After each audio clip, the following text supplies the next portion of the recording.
Thanks for downloading this edition of The Y Factor from the BBC, a programme that seeks to find out why we do the things we do. I hope you enjoy it.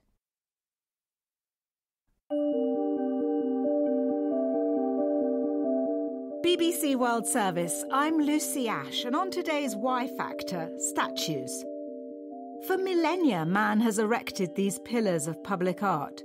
From antiquity, they've been placed on pedestals, prayed to, and sometimes pulled down. They're urged to pull the statue down, and there it goes! But why do we make them? I'm William Fever, writer, critic. Statues are very basic. They're meant to be permanent. They're meant to make one feel small, meant to make one feel overpowered with the wonder of the person commemorated. I suppose Buddha is the earliest generic statue image that we have. And when the Taliban destroyed the standing Buddhist statues in the Hindu Kush, it was shocking not just because art was being destroyed, but it was shocking because it was destroying these benign, presiding figures, so tall and so grand and so remote. And in fact, it took lorry loads of dynamite to blow them up. And it was very difficult to destroy them. Also, I think, points to the fact that statues can be destroyed and live in the memory. They're so powerful, and they are really the reason for sculpture, commemorating human beings after their death. The effect on the skin was a granite effect, so multi-layered grey and black and white paints, and the actual pose, I was a sort of a 1920s gent in top hat and tails. Until recently, Captain Lee Franco earned his keep on the streets of London as a living statue. What kinds of comments did you get from the punters out there? Quite a variety. I mean, the one I listened out for, the one I wanted to hear was, is it real? So how hard is it when you've got all that black and white paint on your face and your nose starts to itch? How hard is it to stay still? Until you get an itch, it's not too bad. I had a stick which I could lean on, which enabled me to shift my weight from side to side, which certainly was a big help. Probably once an hour I would find an excuse to break into a little song and dance just to get a bit of blood pumping through my arms. Katzenklo, Katzenklo, ja, das macht die Katze froh. Katzenklo, Katzenklo. The Korean people sing the song, "Without you, Kim Jong-il, there would be no motherland." When you arrive to Pyongyang, one of the first things you're brought to do is to go and see the statues. You put a bunch of flowers in front of the statues. That's a sort of a rite of arrival. In that sense, it's a sort of really sacred thing. Pierluigi Cecchioni recalls his first trip to North Korea as president of an Italian orchestra.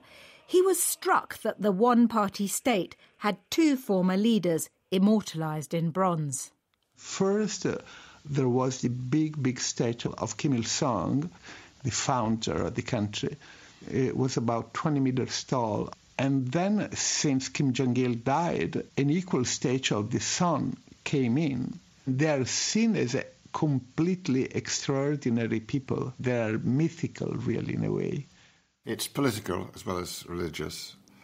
The devotion that people give to statues is because they do stand over one and preside. Very often, of course, they're commissioned or put up by a living dictator or a living authority or a living general or a living person who's meant to be wonderful. They're a kind of post-life guarantee of fame and endurance, so they're follies. And North Korea creates such follies on an industrial scale. I said, do you have anything to show me about art? And they showed me this Mansudae studio, of which I had never heard of.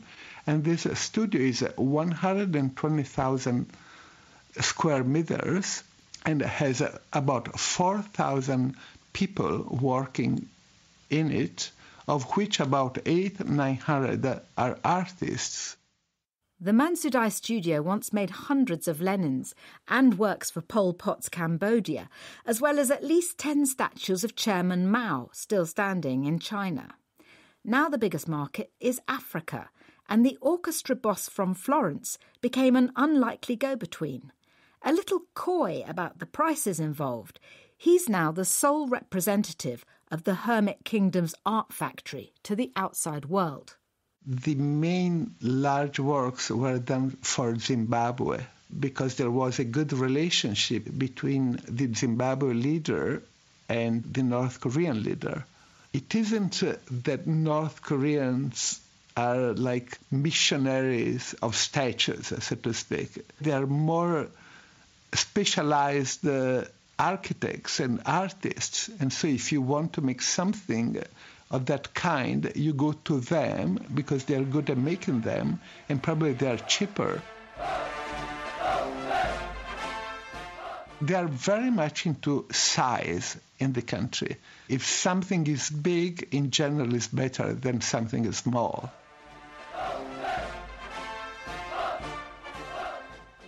Zimbabwe's leader Robert Mugabe got 2 massive 3D portraits from Pyongyang when he turned 90, one in the capital Harare and the other towering over his native village. Another African leader opted to celebrate not his birthday, but the 50th anniversary of his country's independence from France, with a $27 million national symbol, says Senegalese businessman Manel Fall. It represents a man holding on to his woman on one arm and to his child on the other. And they're pointing to the sky, and this is supposed to be the African Renaissance. And it's sitting on one of the highest point in Dakar, and it can be seen from the entire peninsula. It's supposed to be inspiring, but I think it's inspired mostly anger and lots of criticism from people who live in that area. Who commissioned the statue and why? Well, the statue was commissioned by the president of the republic at the time, Abdoulaye Wade. One of his arguments was like, well, all the great cities in the world have their landmark.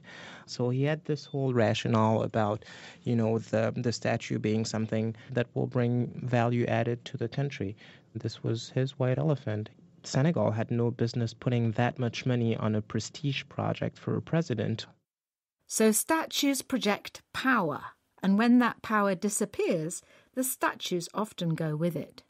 Were I to be the inhabitant of a country that receives one of these vast, great lumps, I'd look at it with great dislike at the moment, and hoped in future time to look at it and see, yes, he hasn't lasted. Because when you've got Lenins everywhere, Mao's everywhere, Stalin's, and when people feel strongly, of course, the best photo opportunity, the best sign that you're liberated is to smack your shoes down on Saddam Hussein and pull the statue down, and the moment of pulling down is recorded, and it's one of the great moments of changing history.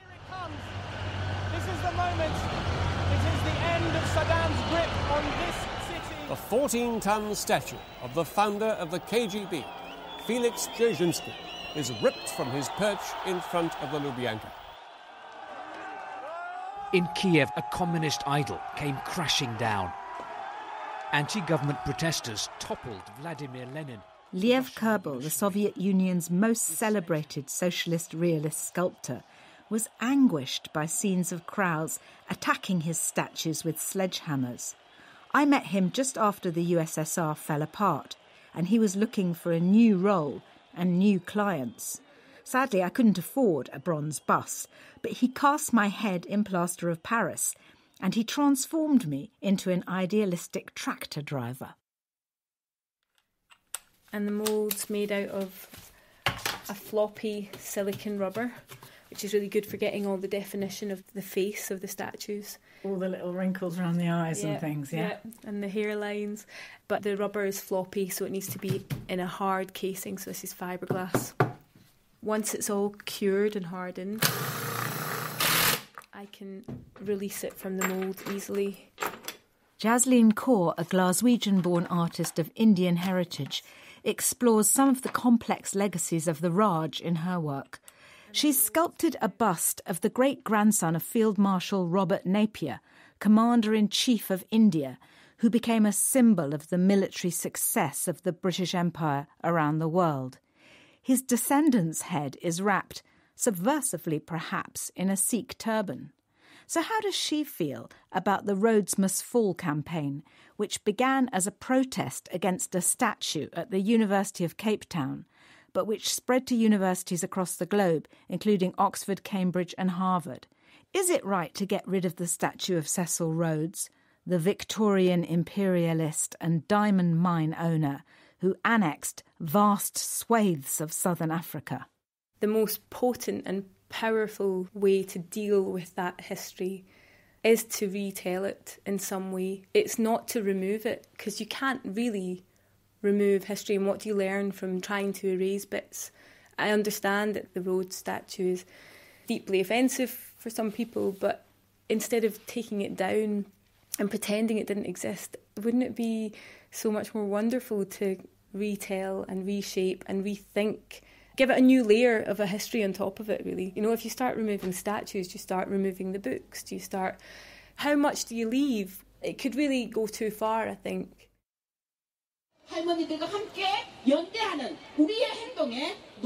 Crowds of people, including elderly women, demonstrate outside the Japanese embassy in the South Korean capital, Seoul. Rather than pull down a statue, these women decided to put one up, right in front of the windows of Japanese diplomats.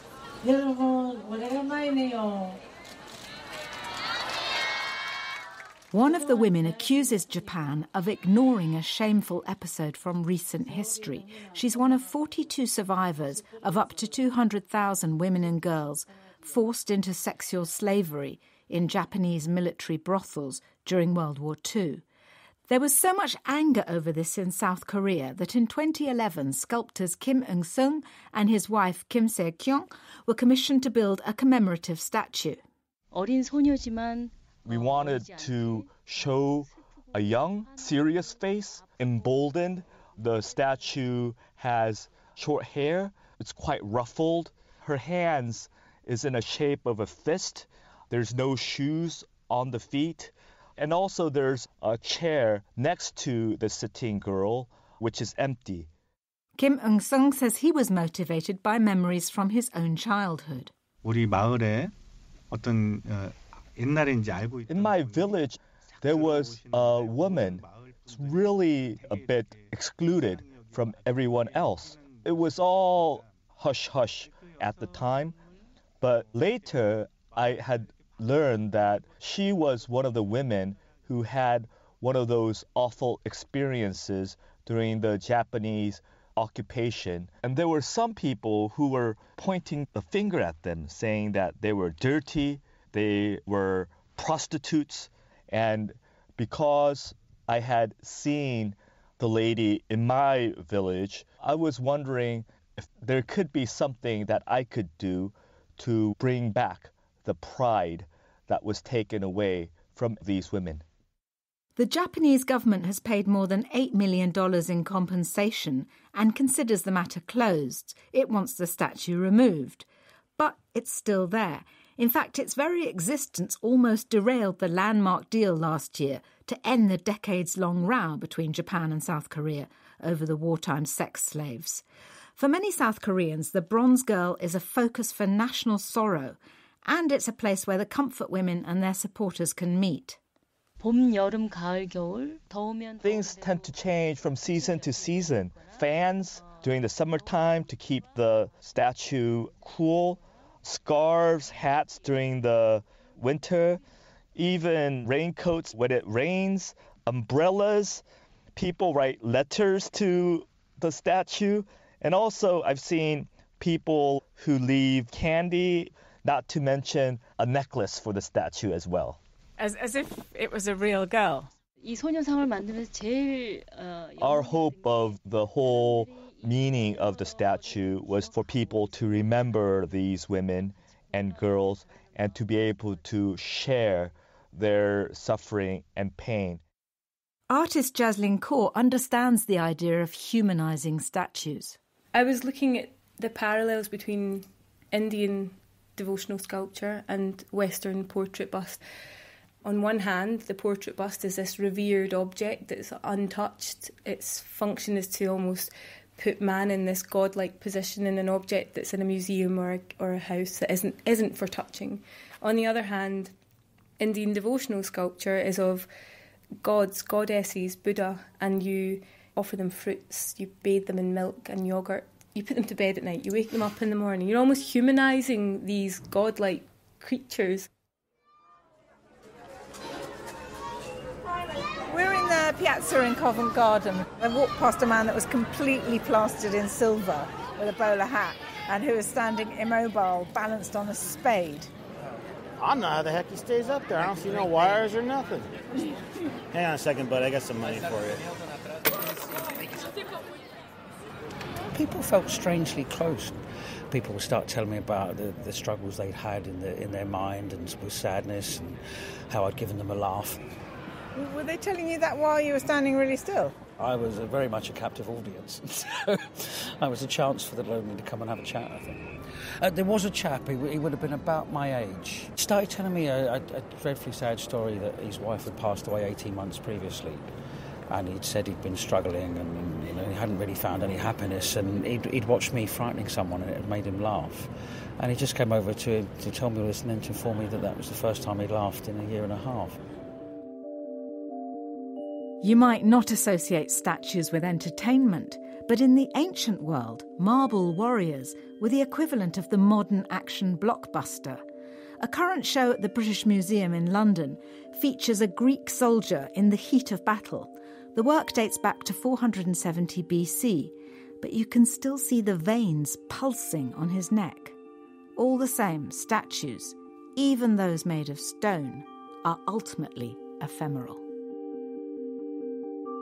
They only remind us that everything's frail, everything goes, everything gets chipped about. You know, the Venus de Milo stands with her arms missing. Everything is temporary. I met a traveller from an antique land who said 2 vast and trunkless legs of stone stand in the desert. Near them on the sand... There's Shelley's poem, Ozymandias, about these trunkless legs standing in the desert. And that's all that remains of this great forgotten ruler. And on the pedestal these words appear. My name is Ozymandias, King of Kings. Look on my works, ye mighty, and despair. Nothing beside remains.